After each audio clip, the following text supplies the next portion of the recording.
한 작년에 있었던 일 같아요. 제가 우리 아이들하고 이렇게 같이 놀고 있었는데 제가 이제 그날따라 간식이 먹고 싶어서 이제 과자를 꺼내서 혼자 이렇게 과자를 먹고 있었습니다. 근데 이제 그 중에 첫째가 저한테 가까이 오더니 그러는 거예요. 아빠, 나도 먹을래요. 평소 같으면 그냥 주는데 장난치고 싶어서 왜? 내가 왜 줘야 되는데? 하고 떠본 거예요. 그랬더니 요엘이가 아빠, 모든 건 다 하나님 거잖아요. 그러면서 그거를 먹었습니다. 할 말이 없더라고요. 하나님 건데. 어느 날 이후에 내가 복수할 기회가 생겼습니다. 요엘이가 과자를 먹고 있길래 제가 요엘아, 아빠도 좀 줘봐. 이거 하나님 거잖아. 그랬더니 요엘이가 하는 말이 그럼 아빠도 하나님께 달라고 하세요. 할 말이 없었습니다. 네, 그렇습니다. 우리 옆 사람에게 이렇게 한번 인사합시다. 하나님께 간구합시다. 네, 그렇습니다. 제가 오늘 참 말씀을 준비하면서 오늘 기도에 대한 말씀을 좀 나누려고 하는데 하나님께 구하는 것, 이것이 얼마나 중요한가를 우리 아들을 통해서 다시 한번 깨달았던 시간이었어요. 그 맥스 루케도 목사님이 이런 말을 했습니다. 하나님은 당신을 있는 그대로 사랑하십니다. 그러나 하나님은 당신을 그대로 두지 않으십니다. 하나님은 당신이 예수님처럼 되기를 원하십니다. 이런 글을 썼어요. 여러분, 그리스도인이 무엇이죠? 그리스도인이란 예수님을 닮아가고 따라가 행하는, 그래서 작은 예수의 삶을 살아가는 사람들을 말하죠. 그리스도인 된 저와 여러분이요, 우리 인생의 최고의 가치가 무엇입니까? 바로 예수 그리스도를 닮아가는 것. 그래서 우리의 신앙의 모델이 되시는 예수를 닮아가는 것은 우리 성도라고 한다면, 우리가 믿음의 신자라고 한다면 마땅한 우리의 본분인 것이죠. 우리가 말씀을 통해서 예수 그리스도를 그래서 배우고 알아가는 이유, 또 예수의 삶을 우리가 본받고 그 생명의 길을 걸어가는 것, 바로 이것이 우리 믿음의 삶에서 그리스도인으로서 우리가 누리는 인생인 것이죠. 자, 그렇다면 예수님께서는 우리가 예수님을 닮아간다라고 했을 때 그럼 예수님의 가장 우선순위는 무엇이었는가를 우리가 한번 좀 본다면, 예수님은요, 일상 속에서 가장 먼저 중요하게 행하신 것을 우리도 따라서 그 중요한 것을 행해야 되는데, 과연 예수님은 인생의 가장 중요한 첫 번째 우선순위가 무엇이었는가? 여기에 대해서 마가복음 1장에서는 이렇게 말씀합니다. 마가복음 1장 35절 같이 한번 읽어볼까요? 시작. 새벽 아직도 밝기 전에 예수께서 일어나 나가 한적한 곳으로 가사 거기서 기도하시더니, 자, 예수님은요, 새벽에 한적한 곳으로 가서 기도로 하루를, 또 삶을 시작하셨다라는 거예요. 이것이 바로 예수님의 우선순위예요. 예수님의 하루의 시작은 항상 동일합니다. 예수님은 바쁠수록 그 시간을 내어서 기도하셨고, 또 그 하루 속에서 제자들의 믿음이 약해지지 않도록 기도하셨어요. 그리고 예수님께서 십자가의 길을 걷기 전에도 제자들에게 어떤 세상에서 누릴 부나 명예나 재산을 제자들에게 남겨주신 것이 아무것도 없어요. 예수님이 남겨주신 유산은요, 바로 이것입니다. 기도하는 법을 제자들에게 가르쳤다라는 거예요. 기도하는 법. 예수님은 그렇게 공생의 시절 하나님의 뜻을 이루기 위해서 늘 기도하셨고, 또 마음이 힘들 때는 땀방울이 핏방울이 되도록 기도하셨고, 마지막 십자가에서 숨을 거두시는 그 순간에도 예수님은 그 순간에도 기도하셨다라는 거예요. 그리고 지금도 죽으시고 부활하시고 하늘 우편에 계신 우리 예수 그리스도께서는 지금도 하나님 보좌의 우편에서 우리를 위해 중보하시고 기도하신다라는 것이에요. 이런 부분을 우리가 생각해 보면 예수님께서 가장 중요하게 여기신 삶의 우선순위는, 그 1순위는 무엇이에요? 바로 기도였다라는 거예요. 기도였다. 여러분, 왜 기도가 이렇게 중요할까요? 제가 이제 기도와 관련된 책을 읽다가 기도를 멈추지 말고라는 책에 보니까 이런 글을 보게 되었어요. 2017년에 초강력 허리케인 하비가 그 미국의 텍사스를 이제 강타했는데, 이로 인해서 건물들이 다 무너졌죠. 집들이 막 떠내려가고 엄청난 참사가 벌어졌는데, 여러분 집이 무너져서 집을 잃은 사람들, 그들보다 더 안타까운 상황 속에 놓였던 사람들이 있었어요. 어떤 사람들이었냐면 그 태풍으로 인해서 고립되어서 통신이 끊겨버린 사람들이었어요. 당시에 많은 전신주들이 다 넘어가면서 그 통신이 끊어져 인명피해가 굉장히 컸다라는 거예요.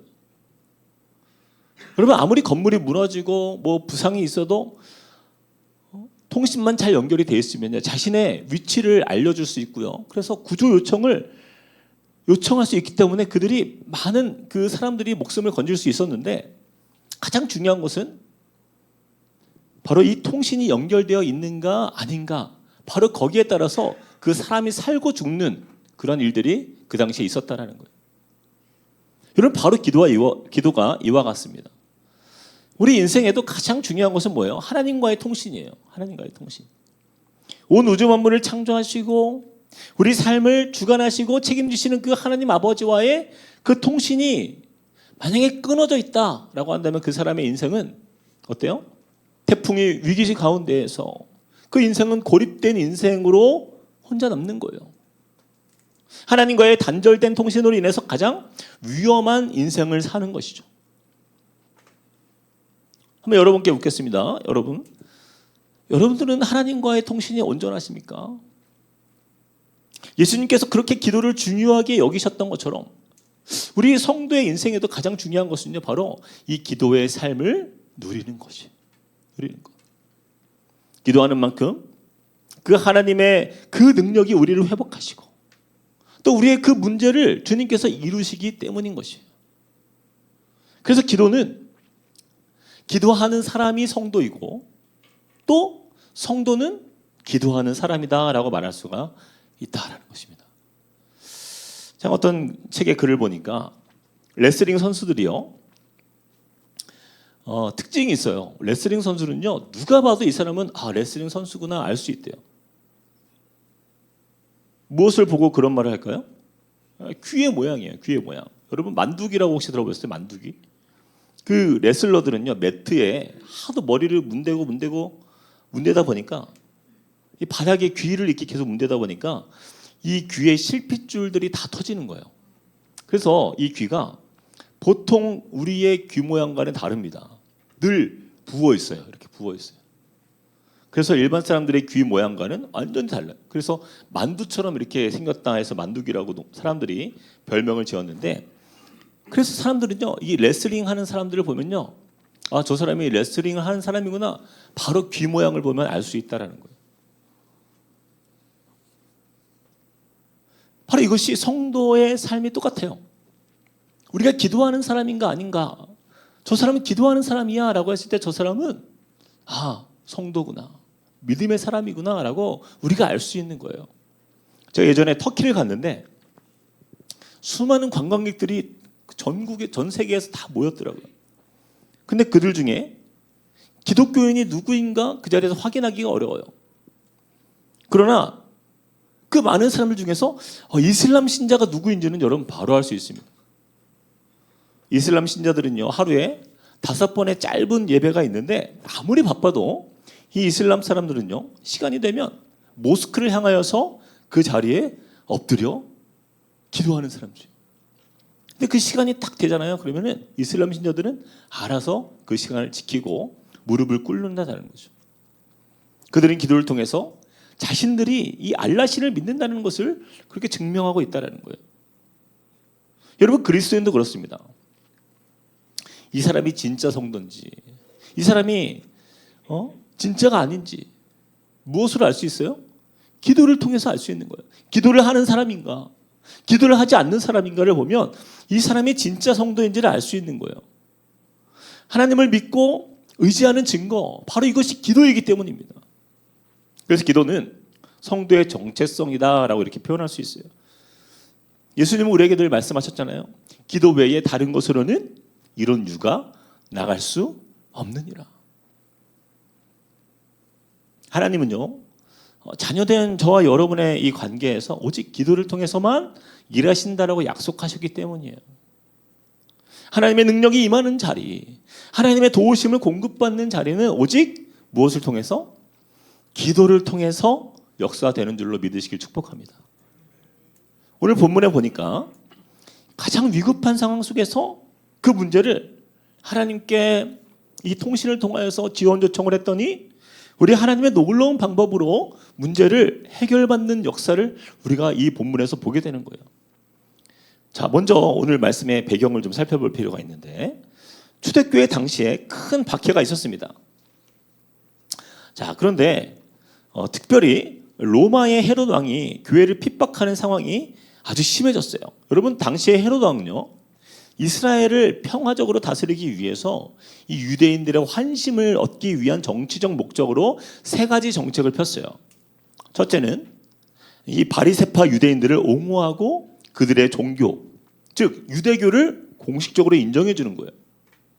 그러면 어떻게 돼요? 유대인들이 그 헤롯을 지지하고 헤롯은 인기를 얻을 수 있기 때문이에요. 두 번째, 헤롯은요, 예루살렘 북쪽에 새 성벽을 건설하게 하여서 유대인들의 환심을 사는 정책을 이루었다라는 거예요. 예루살렘 성전이 굉장히 그들에겐 중요하잖아요. 그러다 보니까 성벽을 건설하는데 도움을 주었다라는 거예요. 세 번째 정책은 유대인들이 미워하는 기독교인들을 박해하여 유대인들의 손을 들어주는 정책이었어요. 자, 그래서 우리 함께 1절에서 3절을 한번 읽어볼까요? 12장 1에서 3절 함께 읽어보겠습니다. 시작.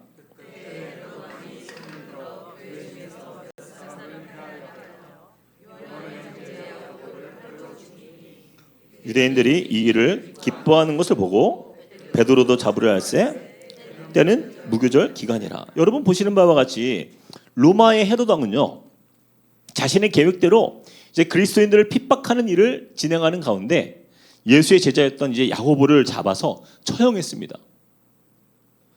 근데 유대인들의 반응이 어때요? 그들이 너무 좋아하는 거예요. 드디어 저 기독교인들, 예수쟁이들, 그들의 우두머리를 우리가 잡아주겠다. 너무 좋아하는 거예요. 그래서 이제는 예수님의 가장 가까운 핵심 제자였던 베드로를 잡아 죽이면 유대인들로부터 더 인기를 얻겠다. 이렇게 헤롯 왕은 마음을 먹은 거예요. 그리고 베드로를 드디어 잡아서 옥에 가두게 됩니다. 얼마나 철저하게 베드로를 결박했는지, 이 베드로만을 위해서 로마의 군인들 몇 명을요, 4명씩 4계절을 편성했다는 거예요. 그럼 몇 명이에요? 4, 4? 8 맞나요? 16명이죠. 4, 40명. 군인들을 16명이나 한 사람을 위해서 지킨 거예요. 그만큼 베드로는 헤롯 왕에게 굉장히 중요한 가치 있는 사람이었어요. 그를 처형할 때 자신의 인기가 올라갈 것을 기대하면서, 자, 이제 초대교회는 너무나 큰 위기의 상황에 봉착한 것입니다.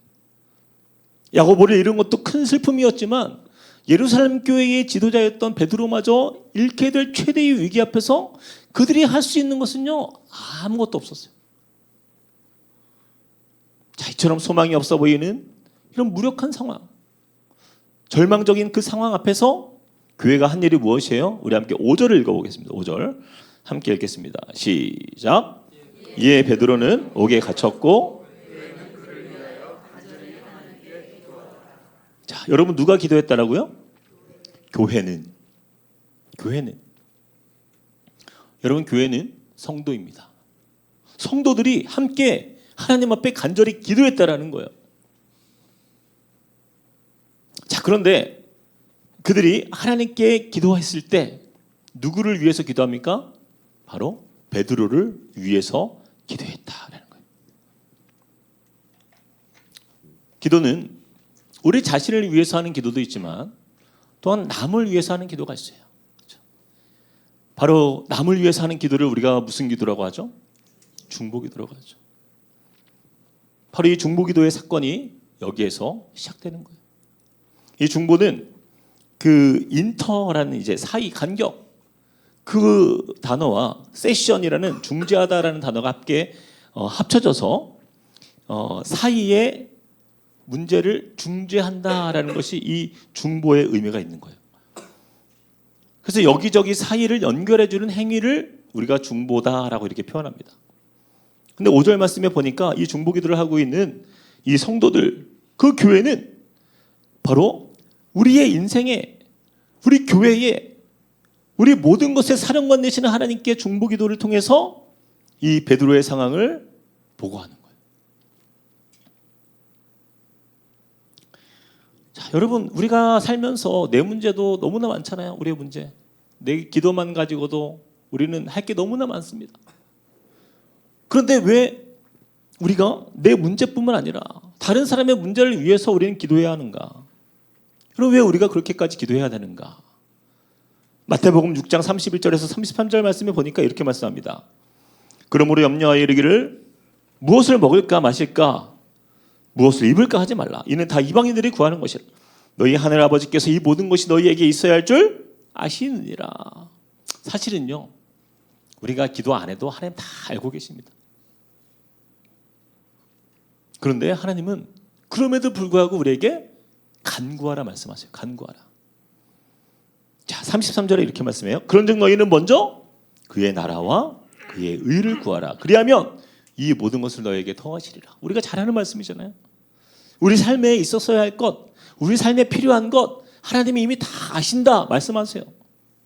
그래서 우리의 생계의 문제들, 우리 당장 내 문제들, 내 삶에 필요한 것들, 무엇을 마시고 입고 먹고 어떻게 살아야 할지, 여러분 그 문제들 속에서 너무 그것만 위해서 염려하면서 기도하지 말라라는 거예요. 그것은 다 이방인들이 구하는 것. 그러나 믿음의 성도는 어디서 차이가 납니까? 이방인과 같지 않은 이유는 뭐예요? 바로 먼저 그의 나라와 그의 의를 위해서 기도하는 거예요.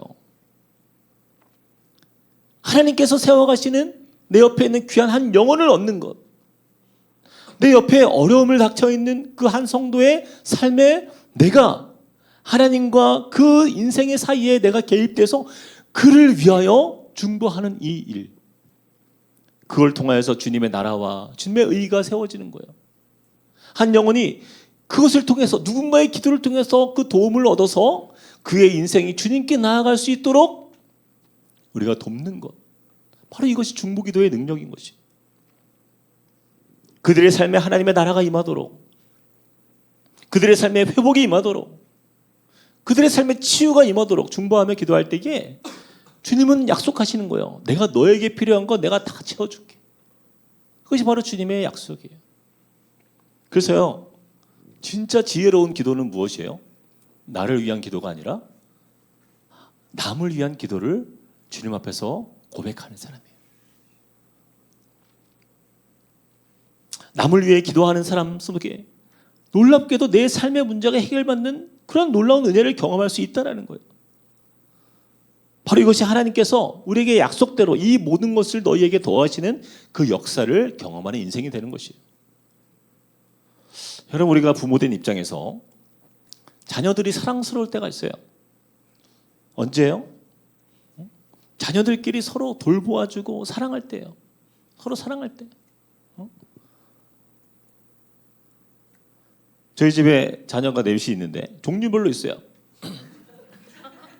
첫째는 주도적인 아이, 첫째는 사교적인 아이, 둘째는 관계 중심형의 아이, 셋째는 섬세하고 소심한 아이, 넷째는 주도적인 아이.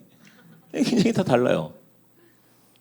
근데 다양한 아이들이 있는데 이 아이들을 볼 때 제가 가장 사랑스러울 때는요, 그들의 어떤 특징이 나타나거나 기질이 나타나는 게 아니에요.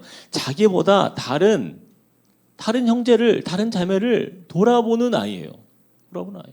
양보하는 것, 다가가고 도와주는 일.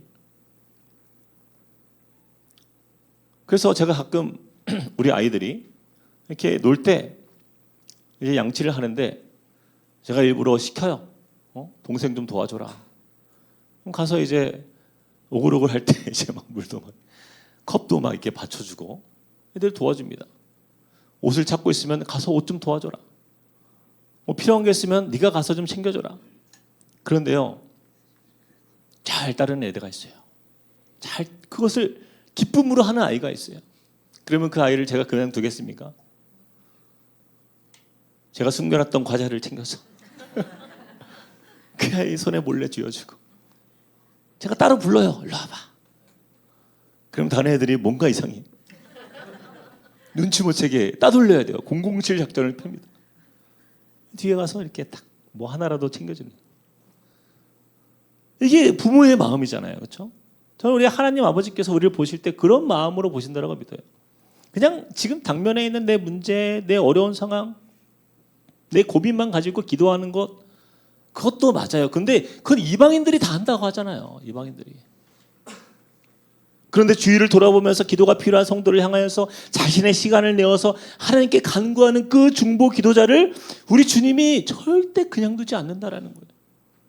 여러분 이것을 믿으시길 축복합니다. 우리 하나님 아버지께서 네가 구하지 않는 거 걱정하지 마. 내가 다 알고 있어. 내가 가장 좋은 곳으로 줄게. 이게 바로 우리 아버지의 마음이에요. 자, 오늘 본문에 보니까 초대교회 성도들의 중보 기도가 어떤 열매를 맺는지 함께 봅시다. 자, 베드로는요, 분명히 옥중에서 군인들 틈 속에서 두세 사슬에 매어 있는 상태였어요. 근데 어떤 일이 일어난 거예요? 자, 7절. 자, 7절에 보니까 이렇게 시작합니다. 호련히 주의 사자가 나타나매 옥중에 광채가 빛나며 또 베드로의 옆구리를 쳐 깨워 이르되 급히 일어나라 하니 쇠사슬이 그 손에서 벗어지더라. 천사가 이르되 띠를 띠고 신을 신으라. 베드로가 그대로 하니 천사가 또 이르되 겉옷을 입고 따라오라. 베드로가 나와서 따라갈새 천사가 하는 것이 생시인 줄 알지 못하고 환상을 보는가 하니라. 이에 첫째와 둘째 파수를 지나 시내로 통한 쇠문에 이르니 문이 저절로 열리는지라. 나와서 한 거리를 지나매 천사가 곧 떠나더라. 여러분 호련히 주의 천사가 나타나서 베드로를 깨웠어요. 그리고 군인들 사이를 지나서 열려진 쇠문 밖으로 인도하여 그를 어떻게 해요? 시내 밖으로 나가도록 한 거예요. 여기서 우리가 주목해야 보아야 할 단어가 있는데 이 7절에 호련히라는 단어예요. 호련히. 성경에서는 갑자기라고 이렇게 해석되어 있는데 이 호련히라는 단어는요. 헬라어 원어로 보면요. 이두라는 단어를 사용했는데 본래 뜻이요. 이거예요. 자, 보라라는 뜻이요. 자, 보라. 이 부분이 너무 중요하다는 거예요. 성경 저자가 성경을 읽는 독자들에게 이렇게 말하는 거예요. 자, 교회가 베드로를 위해서 기도하기 시작했는데 자, 그 결과가 어떻게 되는지 이 기도의 응답이 어떻게 이루어지는지 이두, 호련히 이 단어예요. 자, 지금부터 봐봐. 바로 이 뜻이에요. 여러분 이 상황이 알잖아요. 베드로는 옥에 갇혔고 교회는 그를 위해 간절히 하나님께 기도하더라. 그런데 여기서 이두, 호련히 그 기도를 통해서 어떤 일이 일어나는지 여러분 지금부터 잘 보시기 바랍니다 라고 말씀이 이렇게 이어지는 거예요. 그리고 베드로가 어떤 일을 경험해요? 기적이 일어났어요. 주의 천사가 나타나서 그를 옥문 밖으로 인도하는 놀라운 체험을 하게 된 거예요. 9절 말씀 우리 같이 한번 읽어봅시다. 9절. 베드로가 시작. 베드로가 나와서 따라갈새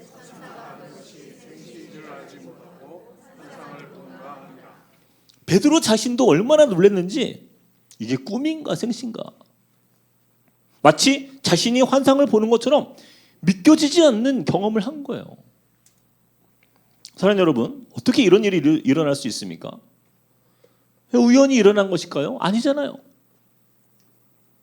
그들의 중보 기도를 통해서 이 믿을 수 없는 일이 베드로에게 일어난 거예요. 그 이어서 10절에 보니까 이렇게 말씀합니다. 10절.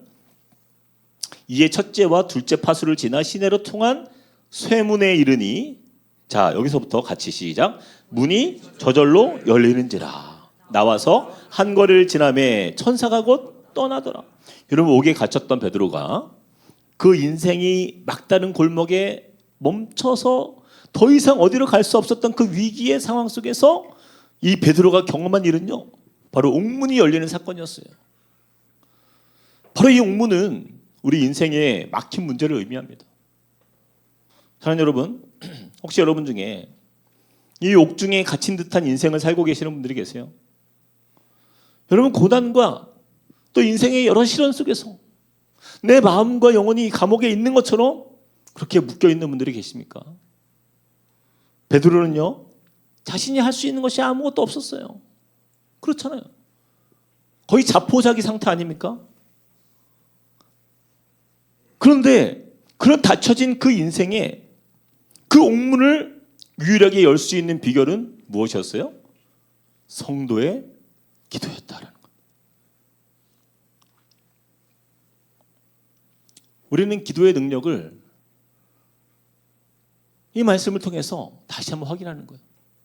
여러분, 미국의 기상학자 에드워드 로렌츠가 있었는데 이 사람은요 1961년에 새로운 이론을 발표했어요. 많이들 알고 계시는 이론입니다. 버터플라이 이펙트, 나비 효과라는 이론을 발표했어요.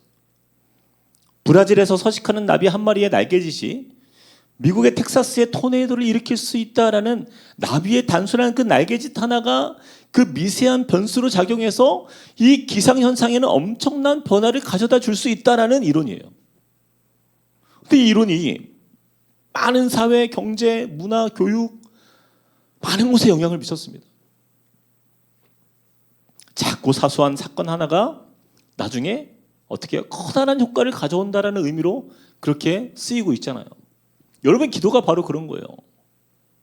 우리의 작은 입술, 우리의 작은 그 마음이 움직여 함께 기도하는 그 순간에 위대한 하나님의 일이 시작되는 놀라운 사건이 일어난다는 것. 그 시작이 바로 그곳에서 역사되어진다는 거예요. 근데 때로 우리는요, 하나님이 어떤 분인지를 너무나 잊고 살 때가 많아요. 우리의 기도를 들으시는 하나님이 어떤 분인지 우리가 때로는 잠시 놓고 있을 때가 많아요. 여러분, 하나님은 어떻습니까? 생명을 창조하실 뿐 아니라 만물을 주관하시고 우리 다스리시는 왕이 되시는 전능하신 하나님이 된다라는 것이죠. 그런데 우리는 그 하나님을 의지하기보다 우리 자신을 의지할 때가 너무나 많다라는 거예요. 우리 자신을 신뢰할 때가 너무나 많다라는 거예요. 여러분, 미국에서 그 태양계 무인 탐사선 보이저 1호가 1977년에 발사되었는데 지금까지 이제 태양계를 돌고 있어요. 근데 1990년에 2월 14일 책임자였던 칼 세이건 박사가 보이저 1호의 그 카메라를 지구 쪽으로 돌려서 지구의 이 아름다움을 좀 촬영해 보자 하고 제안을 한 거예요. 그렇게 지구를 찍었어요. 그리고 자료를 보내왔는데 자료를 보니까 지구가요 엄청 아름다운 모습으로 보일 줄 알았는데 보이지가 않는 거예요. 화면에, 이 사진에 자세히 이렇게 봤더니 점이 하나 찍혀있대요. 점 하나의 점으로 찍혀가지고 나온 거예요. 그래서 훗날 이 칼 세이건 박사가 책을 쓰게 되는데 청백한 푸른 점이라는 책에서 이렇게 얘기합니다. 우리를 둘러싼 거대한 우주의 이 암흑 속에 있는 외로운 하나의 점이 바로 지구다. 지구는 황활한 우주에 떠있는 보잘것없는 하나의 존재, 그것밖에 불과하지 않다라는 것을 사람들은 잊지 말아야 한다라는 거예요. 이게 무슨 의미예요? 이처럼 우리 인간은요, 그 작은 점과 같은 그 지구 안에, 더 작은 점과 같은 나라 안에, 그래 더 작은 한 인간이라는 사실을 우리가 기억해 본다고 한다면, 여러분, 내가 내 지혜 의지하고 내 경험 의지하고 혹시 나와 비슷한 누군가를 좀 나은 사람, 그 사람 의지하는 인생은요, 이것은 온 우주 만물을 창조하시고 다스리시는 그 하나님을 의지하는 사람과는요 어마어마한 차이가 있다는 거예요. 그렇지 않겠습니까? 여러분, 세계에서 가장 존경받는, 우리 젊은 사람들이 가장 위대하다 여기는 부와 명예와 권세까지 다 가졌던 스티브 잡스. 여러분 아시죠? 스티브 잡스. 근데 그도요, 그 췌장암 앞에서 두 손 두 발 다 들었잖아요. 이게 인간이에요. 이게 인간이에요. 아무리 우리가 지혜로운 사람도, 아무리 우리가 힘 있는 사람도, 능력 있는 사람도 그냥 이 땅에서 살아가는 한 연약한 인생에 불과하다. 우리가 이것을 기억할 때에 가장 지혜로운 사람은 나의 인생의 연약함과 한계를 인정하고 그 크신 하나님 앞에 엎드리는 사람인 줄 믿습니다. 그리고 그분의 은혜만을 갈망하면서 기도하는 사람, 바로 그 사람이 이 세상을 하늘의 능력으로 살아가는 믿음의 사람이 되는 거예요. 성도들이 예수의 이름으로 모여 기도하는 그 자리에서 우리 주님은요, 응답하신다 약속하셨어요. 마태복음 18장 20절 말씀 우리 같이 한번 읽어봅시다. 시작. 두세 사람이 내 이름으로 모인 곳에는 나도 그들 중에 있느니라. 하나님은요, 이 성도들의 간절한 기도 속에서 응답하세요. 여러분, 엘리야는요, 우리와 동일한 성경을 가진 사람이었지만 그가 간절히 기도하자 3년 6개월 동안 땅에 비가 그쳤고, 그가 다시 기도하였을 때에 하늘에서 그 비가 내려 땅이 열매를 맺는 그런 은혜가 나타났잖아요. 간절한 기도는요, 단지 우리가 뭐 큰 소리로 소리 지르는 그런 기도만을 말하는 게 아니에요. 한나가 아들을 구하며 기도했을 때 그 입술만 움직이는 기도를 드렸어도 그녀의 기도가 간절한 기도가 되었던 것처럼 우리의 마음을 쏟아놓으며 기도하는 그곳에서 옥문이 열리는 그 은혜가 임하는 것을 우리는 믿고 하나님 앞에 나아가야 하는 것이에요. 우리의 기도를 들으시는 분이 우리 하나님이시기 때문입니다. 제가 이제 책을 읽다가 보니까 한강에 대한 이야기가 나오더라고요. 한강. 여러분, 한강은요 참 특별한 강이에요. 여러분, 혹시 우리나라에 다른 강들, 많은 강들이 있잖아요, 우리나라에. 근데 강에 물이 부족하다, 여러분 이야기 많이 들어보셨죠? 그렇죠? 그런데 한강에 물이 말랐다, 여러분 들어본 적 있어요, 없어요? 아마 없을걸요? 없습니다. 아직 나온 적이 없어요. 그래서 그 원인이 무엇인가를 찾아보니까 이 한강의 발원지가 검룡소라는 곳이 있어요. 검룡소. 이 검룡소는요, 강원도 태백시 창죽동에 있는 분출수입니다. 거기서 이제 물이 나오는 거예요. 대덕산과 또 한백산 사이 금대봉 자락에 그 800m 고지에 있는 약 20m 정도 되는 폭의 그 물터가 있는데, 여러분, 이곳에서의 하루에 2,000에서 3,000톤의 물이 솟아난다고 그래요. 그 물이 계속 흘러서 어디까지? 한강을 채우는 거예요. 그러다 보니까 한강은요, 이 검룡소 덕분에 단 한 번도 지금까지 마른 적이 없었고, 또 어떤 가뭄에도 물이 넉넉하다라는 거예요. 저는 이제 그 글을 읽으면서 그렇구나, 우리 하나님이 그렇다라는 거예요. 하나님이 그렇다. 우리가 아무리 기도하고 기도해도 하나님이, 야, 이제 내가 다 떨어졌다, 너한테 줄 게 없다, 그게 아니라는 거예요. 우리 하나님은 어떤 하나님입니까? 우리가 기도해도 그 모든 기도에 응답하시고도 남는, 마르지 않는 이 검룡소처럼 우리의 인생을 채우시고도 또 채우실 수 있는 크신 하나님이 되심을 우리는 꼭 기억해야 되는 거예요. 자, 이제 사도행전 12장 11절 12절 우리 본문으로 돌아와서 한번 읽어보겠습니다. 11절 12절. 자, 마지막 부분인데요, 같이 한번 읽어봅시다. 시작. 이에 베드로가 정신이 들어 이르되 내가 이제야 참으로 주께서 그의 천사를 보내어 나를 헤롯의 손과 유대 백성의 모든 기대에서 벗어나게 하신 줄 알겠노라 하여 깨닫고 마가라 하는 요한의 어머니 마리아의 집에 가니 여러 사람이 거기에 모여 기도하고 있더라. 여러분, 베드로가 자다가 얼떨결에 천사 때문에 일어나서 어떻게 나왔어요. 옥문을 나왔어요. 옥문을 열고 나왔어요. 그러고 나서 그가 깨달았어요. 하나님 아버지께서 그의 천사를 보내어서 자신을 옥에서 벗어나게 하신 줄 내가 알겠노라. 이 모든 일이 누구의 역사라고요? 하나님의 역사. 그 사실을 베드로가 깨닫고는 그가 어디로 간 거예요? 성도들이 있는 곳으로 달려간 거예요. 이 소식을 전하기 위해서. 자, 찾아갔어요. 그런데 12절 말씀 다시 한번 보여주세요. 12절. 거기서 그들이 모여서 무엇을 하고 있었어요? 여러 사람이 거기에 모여 기도하고 있더라. 베드로가 그 옥문을 나와서 성도들을 찾아가서 성도들을 처음 본 그 광경은요, 그들이 나를 위해서 기도하고 있었다는 거예요.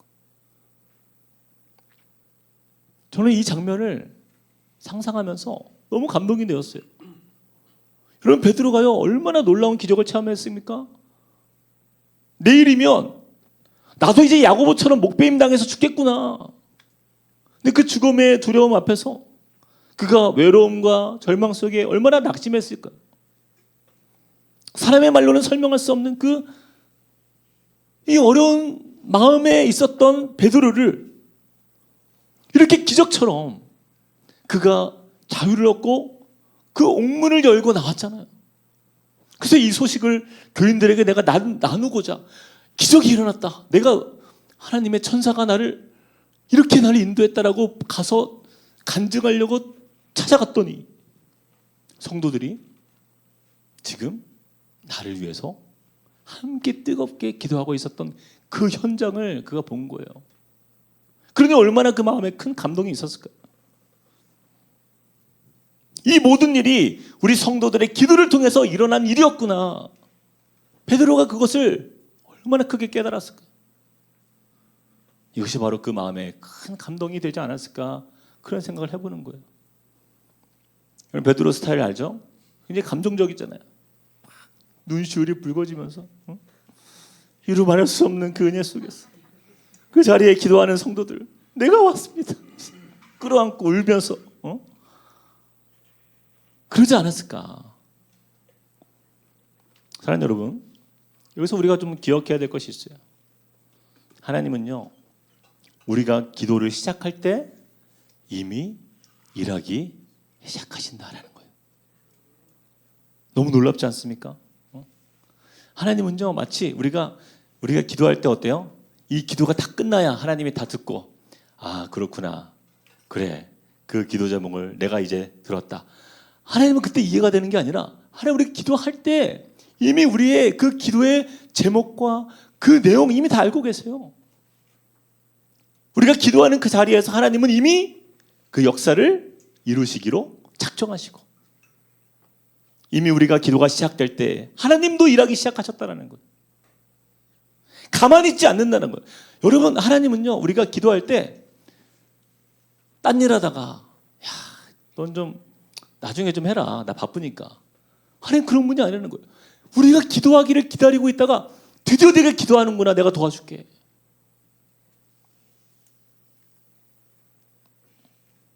예루살렘 교회 성도들은요, 베드로를 위해서 기도하면서도 그 기도하는 사이에 어떤 일이 일어나고 있는지 사실 전혀 몰랐잖아요. 그러나 우리 하나님은 그들이 기도하기 시작했을 때 천사를 보내셨고, 그들이 기도하고 있는 와중에 베드로를 깨워서 옥문 밖으로 인도하셨고, 그들이 기도하고 있는 중에 그 베드로를 그들의 있는 곳으로 보내신 은혜, 이것이 하나님 아버지의 바로 그 마음이고 우리 가운데 역사하시는 하나님의 능력이라는 거예요. 빌립보서 4장 6절, 우리가 잘 아는 말씀이죠. 같이 한번 읽어봅시다. 시작. 아무것도 염려하지 말고 다만 모든 일에 기도와 간구로 너희 구할 것을 감사함으로 하나님께 아뢰라. 왜 하나님께 너희 구할 것을 미리 감사합니까? 왜요? 하나님이 일하기 시작하니까. 하나님이 우리의 기도 가운데 이미 너희가 응답받은 줄 알아라. 이것이 믿음의 기도가 아니에요. 기다렸다는 듯이 우리를 위해 일하시는 그 하나님이 바로 저와 여러분과 함께 하십니다.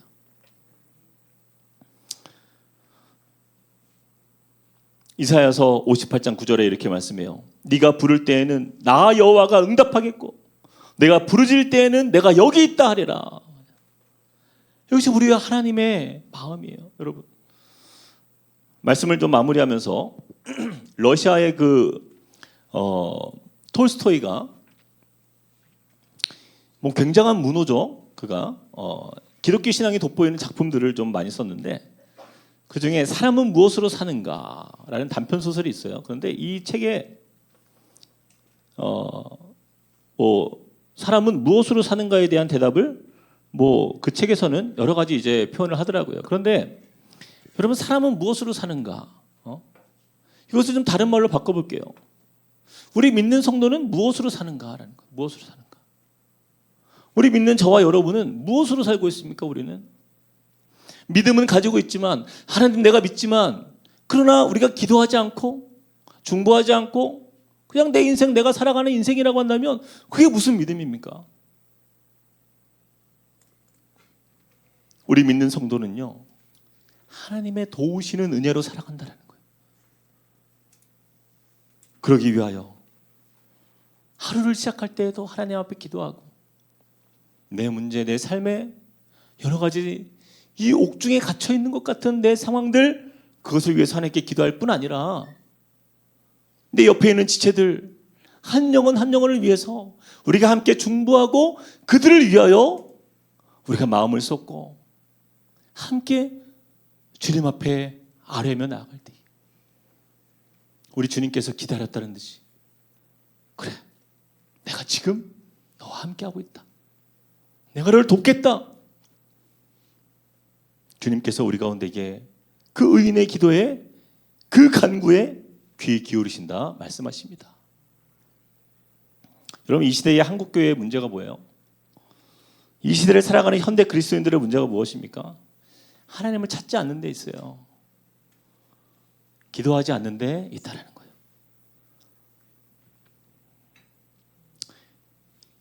평생의 삶에 5만 번 이상의 기도 응답을 받았던 조지 뮬러 목사님이 이렇게 말을 남겼어요. 이 땅에는 단 한 가지 종류의 빈곤만이 존재한다. 다른 건 다 빈곤이 아니라는 거예요. 이 세상에는 단 한 가지 종류의 빈곤만이 존재한다. 바로 그것은 기도의 빈곤이다. 기도의 빈곤이다. 우리가 기도하지 않는 이유는 뭐예요? 하나님 외에 답이 너무나 많기 때문이에요. 사람들에게서 답을 얻기 때문이에요. 그리고 자신의 능력을 답으로 삼고 내가 가진 것으로 답을 대신하기 때문이에요. 그런데 우리는 이것을 알아야 돼요. 내가 내놓은 그 답이 정답이 아니라 오답일 수 있다는 사실을 우리는 알아야 된다는 거예요. 우리에게 기도가 절박하지 않은 이유는요, 아직도 하나님 외에 기댈 구석이 남아있기 때문이에요. 그러나 하나님만이 답이라고 믿고 기도하는 사람은요, 하나님의 살아계심을 도우심으로 인생의 옥문이 열리는 역사, 그 역사를 체험하는 인생이 되는 거예요. 그러므로 저와 여러분의 기도는 우리를 세상에서 건져주는 구명조끼다라고 믿고 하나님 앞에서, 주님, 나에게 오직 생명의 끈은 주님께 있습니다. 우리 가정을 책임지시는 분은 오직 주님의 손에 달려 있습니다. 우리 교회가, 내 옆에 있는 지체가, 이 기도가 필요한 한 영혼이, 그 인생이 주님 앞에서 살 수 있는 유일한 비결은 바로 주님께 있습니다. 주님만이 나의 인생의 답입니다. 그 고백으로 주님 앞에 나아갈 때에 하나님은요, 우리를 최악의 순간에서 우리를 최고의 순간으로 돌려주시는 그 은혜를 얻게 하실 줄 믿습니다. 저는 우리 함께 꿈꾸는 교회가 결코 영적 빈곤에 빠지지 않고 그렇게 기도가 넘치는 교회가 되길 원해요.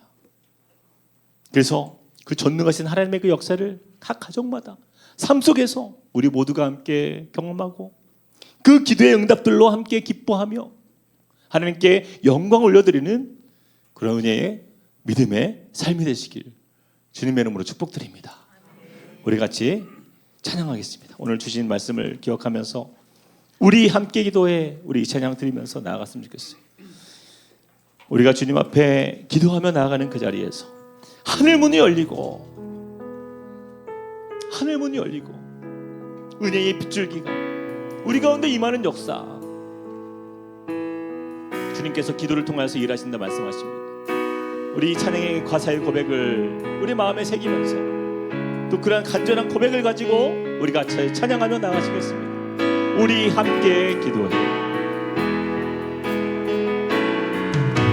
우리 함께 기도해. 주 앞에 나와 무릎 꿇고 긍휼 베푸시는 주, 베푸시는 하늘을 향해 두 손 들고 하늘을 향해 두 손 하늘 문이 열리고 하늘 문이 열리고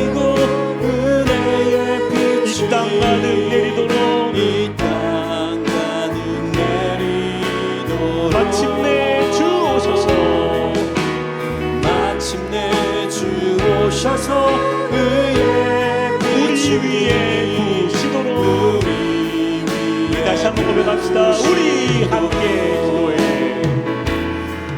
우리 함께 기도해. 주 앞에 나와, 주 앞에 나와 겸손하게 무릎 꿇고 긍휼 베푸시는 주, 하늘을 향해 두 손 들고 하늘을 향해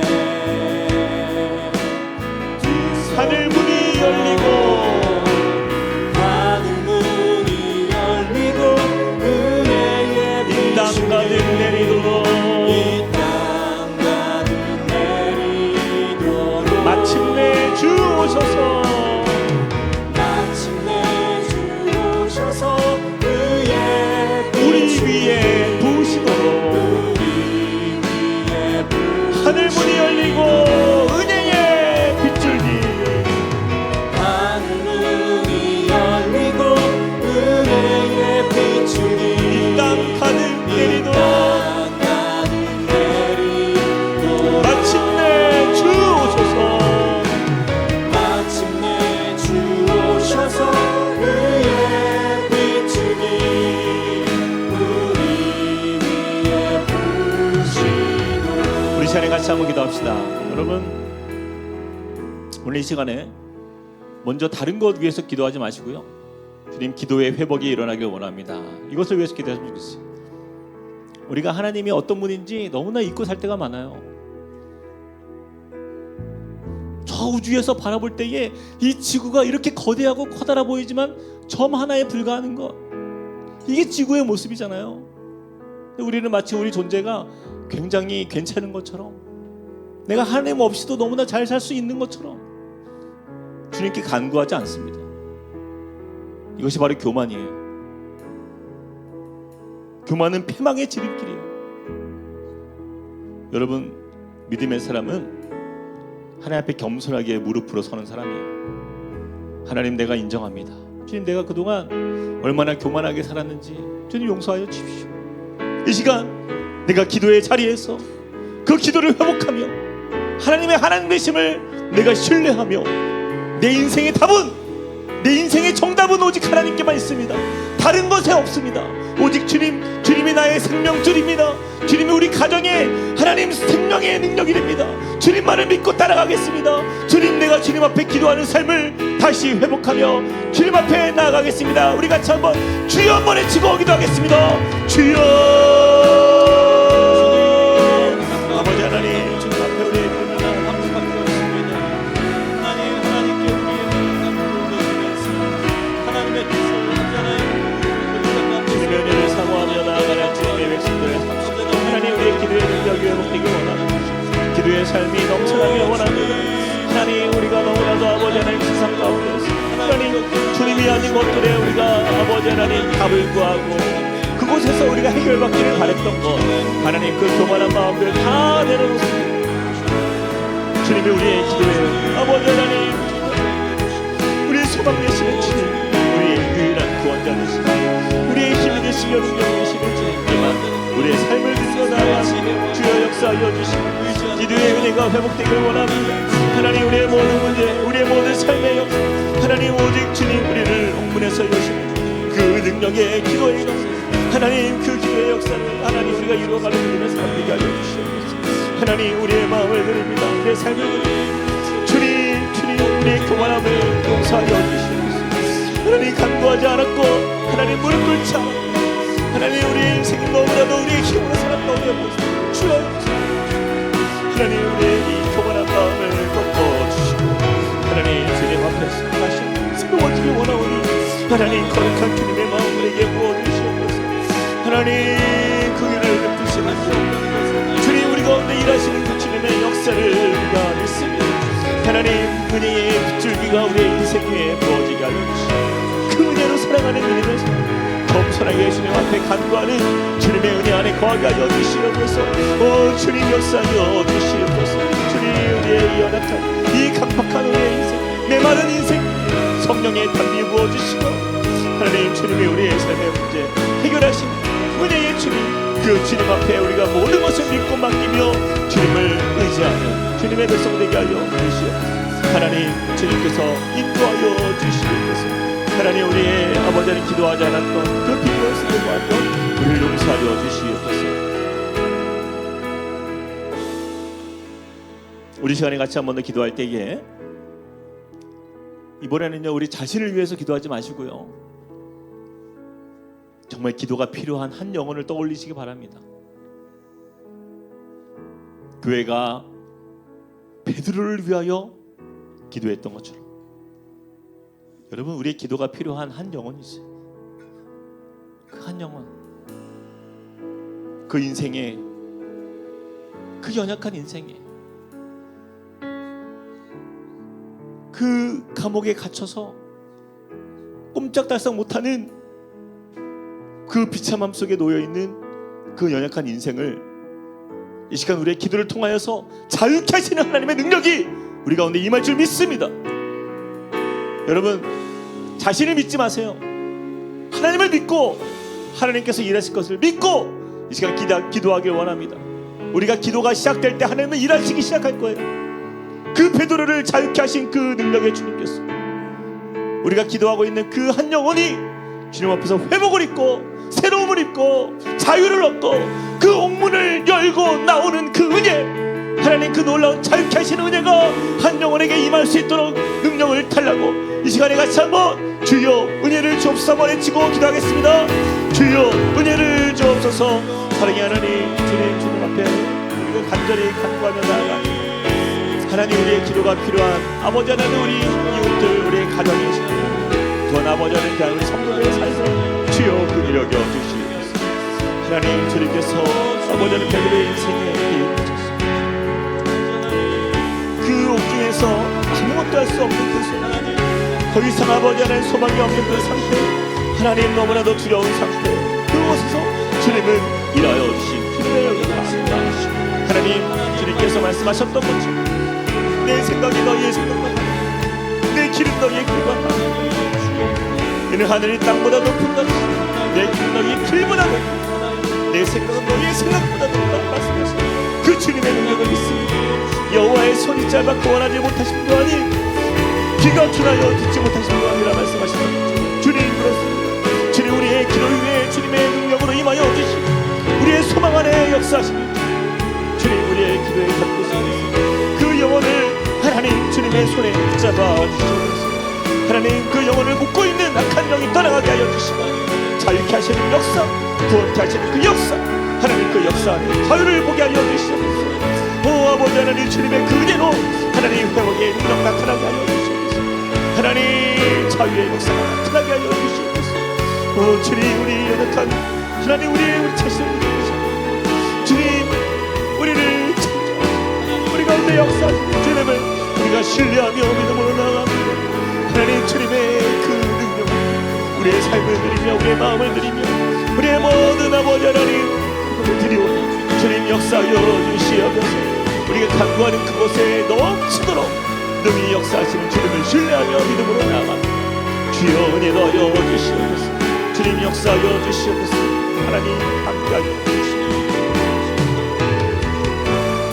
주님 우리 가운데에 그 은혜로 채워주시고 그 능력의 손으로 우리를 붙잡아 주시옵소서.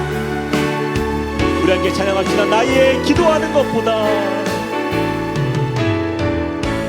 나의 기도하는 것 더욱 응답하실 하나님, 더욱 응답하신 하나님, 나의 생각하는 것보다 나의 생각하는 것보다 더욱 이루시는 하나님, 더욱 이루시는 하나님, 우리 가운데 역사하신 우리 가운데 하나님의 능력대로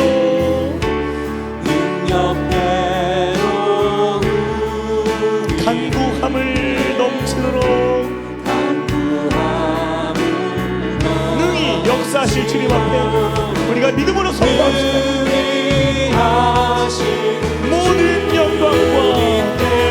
모든 영광과 존귀 찬양과 경배를 돌릴지 모든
응답하시는 주 우리 주님께 믿음과 신뢰를 올려드리며 영광과 존귀 찬양과 경배를 돌릴지어다. 모든 영광과 존귀 찬양과 경배를 돌릴지어다. 우리 가운데 역사하신 능력대로 우리 가운데 역사하신 능력대로 우리 간구함을 너처럼 우리의 기도 가운데에 임하시는 주님, 그 주님을 믿고 나아가는 모든 영광과 존귀 찬양과 경배를 돌릴지어다. 모든 영광과 존귀 찬양과 경배를 돌릴지어다. 우리 시간에 같이 한 번 더 기도할 때에 우리 교회를 위해서 함께 기도합시다. 이번 주일은요, 우리가 설립 2주년 감사 예배로 주님께 나아갑니다. 여러분, 이 2년의 시간이 어떻게 흘러간지 참 돌이켜보면 모든 것이 하나님의 도우심이 아니고서는 이루어질 수 없는 시간이었어요. 하나님의 은혜로 교회를 세워가시고 이렇게 귀한 공동체를 주신 하나님께 감사하면서, 하나님, 우리 교회가 이제 2년을 넘어서 3년이 되고 4년이 되어가는 그 모든 과정 속에서 주님, 우리 교회 공동체가 성령의 공동체가 되길 원합니다. 주님, 기도하는 공동체가 되게 하여 주시고 하나님이 하나님 되심을 믿고 인정하는 겸손한 교회 되게 하여 주시옵소서.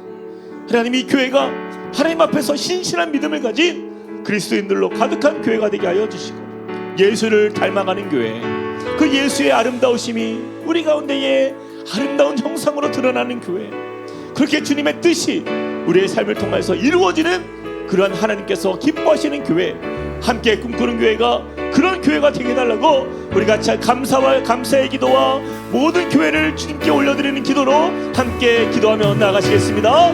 사랑과 은혜 하나님 주님을 의지하며 믿음으로 나아갑니다. 주님 역사하시는 주님의 뜻을 따라 우리 마음을 다하여 주님께 나아가는 하나님, 우리 함께 꿈꾸는 교회를 하나님 이렇게 2년의 시간 속에서 하나님 지켜주시고 은혜 주신 주님 감사합니다.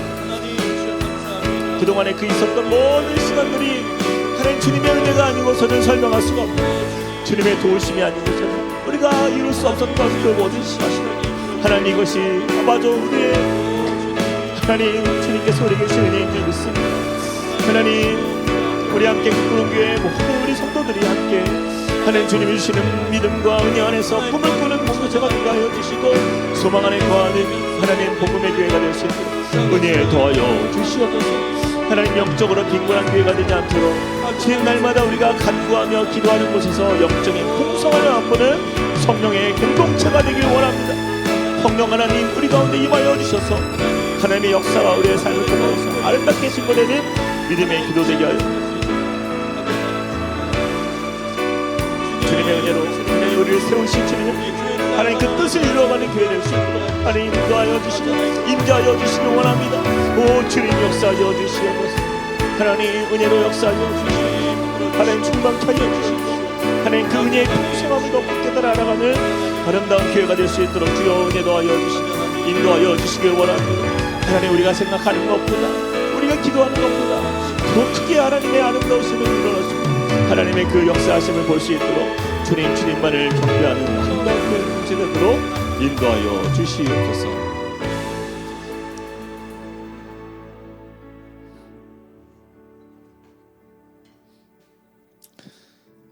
이는 내 생각이 너희의 생각과 다르며 내 길은 너희의 길과 다름이라. 이는 하늘이 땅보다 높음같이 내 길은 너희의 길보다 높으며 내 생각은 너희의 생각보다 높음이라. 사랑의 하나님, 그렇습니다. 참 우리의 이 교만하고 미련하고 이 무지한 우리를 용서하여 주시옵소서. 하나님, 우리가 주님 앞에 기도하지 않으면서 내가 이룰 수 있을 것이라 믿고 내가 할 수 있을 것이라 생각했던 그 모든 우리 마음의 이 교만함들이 주님 앞에서 얼마나 천박한 생각이었고 얼마나 우리가 주님 앞에서 경거망동하며 참 우리가 한 시 앞도 알 수 없는 그런 미련한 우리의 인생 속에 있으면서도 얼마나 우리가 자만하며 그렇게 인생을 살았습니까? 주님, 오늘 다시 한번 주님 앞에 우리가 무릎으로 살기로 결단합니다. 주님, 기도의 삶이 회복되는 주님의 자녀 되길 원합니다. 예수님을 닮아가길 원한다 말하면서도 주님, 어쩌면 우리는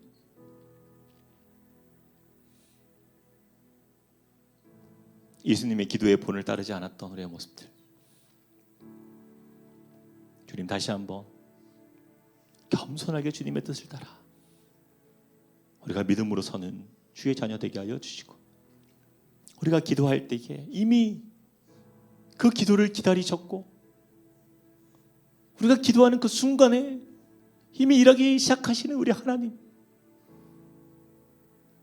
그렇게 우리를 향하여서 그 기도를 기다리셨던 그 하나님,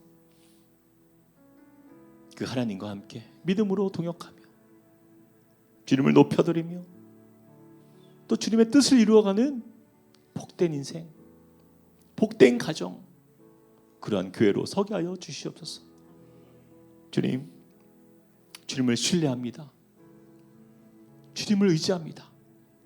주님이 우리 인생의 정답이 됩니다. 주님, 이 세상 그 어떤 것도 우리 인생의 답으로 여기지 않고 오직 하나님만이 우리를 최악의 순간에서 최고의 순간으로 바꿀 수 있는 우리 능력의 주님 되심을 온전히 신뢰하며 믿고 나아가는 주의 백성 되게 하여 주시옵소서. 주님, 앞으로는 우리 인생의 이 기도의 빈곤 속에 허덕이는 인생 되지 아니하고 그 영적 풍요로움 속에서 날마다 어떤 순간에도 기도하기를 그치지 아니하고 오직 주 앞에서 하나님 앞에 영적 풍성함을 날마다 맛보는 성령의 사람 될 수 있도록 은혜 더하여 주시옵소서. 주님, 우리 함께 꿈꾸는 교회가 이제 2년이 되었습니다. 앞으로 우리가 무엇으로 나가야 합니까? 우리가 앞으로 어떤 모습으로 서야 합니까? 주님께서 우리에게 보여주신 본을 따라서 묵묵히 겸손히 성령 의지하며 기도하는 가운데 주님의 살아계심을 겸손히 바라보며 구하며 주님께 나아가는 그런 은혜로운 공동체가 될 수 있도록 붙잡아 주시옵소서. 그렇게 하나님의 나라가 우리 가운데 임하길 원합니다. 우리의 삶에 경험되어지길 원합니다. 이 땅을 살지만 천국을 살아가는 우리 함께 꿈꾸는 교회 모든 성도님들 될 수 있도록 은혜 더하여 주시옵소서. 이 밤 우리에게 주신 이 은혜를 붙들고 믿음으로 승리하는 우리 모두가 되게 하여 줄 줄 믿사오며 살아계신 예수 그리스도의 이름으로 간절히 기도합니다. 아멘. 우리 계속해서 주의 환우들과 또한 기도가 필요한 우리 성도들을 위해서 함께 중보하면서 기도하시고 또 개인 기도하시고 자유롭게 귀가하도록 하겠습니다.